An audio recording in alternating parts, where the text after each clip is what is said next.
Welcome to Kenton's videos. Enjoy the video. In this video, I will explain how to lock your Ford Expedition with the keypad. This convenient feature is found on your driver's side door and lights up when you touch it.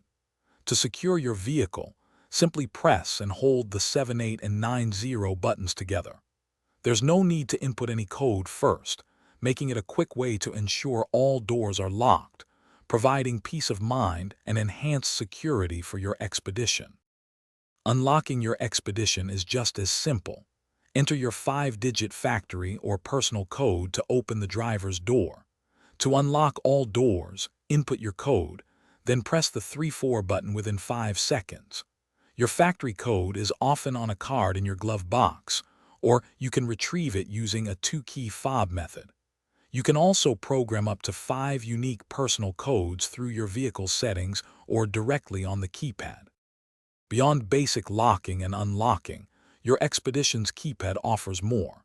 It can recall your memory seat and mirror positions, and even arm your anti-theft alarm.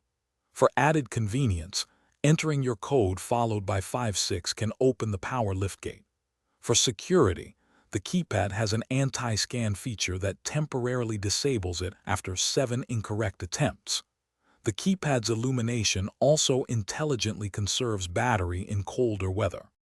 If you encounter issues, try entering your code more slowly, as rapid input can sometimes cause it not to register. If the keypad's illumination is consistently weak, it might signal a low internal battery, which means the keypad itself needs replacing. Should you lose your factory code, a Ford dealership can help retrieve it. Remember to always keep a written record of your factory and personal codes in a secure location for future reference. Thanks for watching. Consider subscribing if we helped you.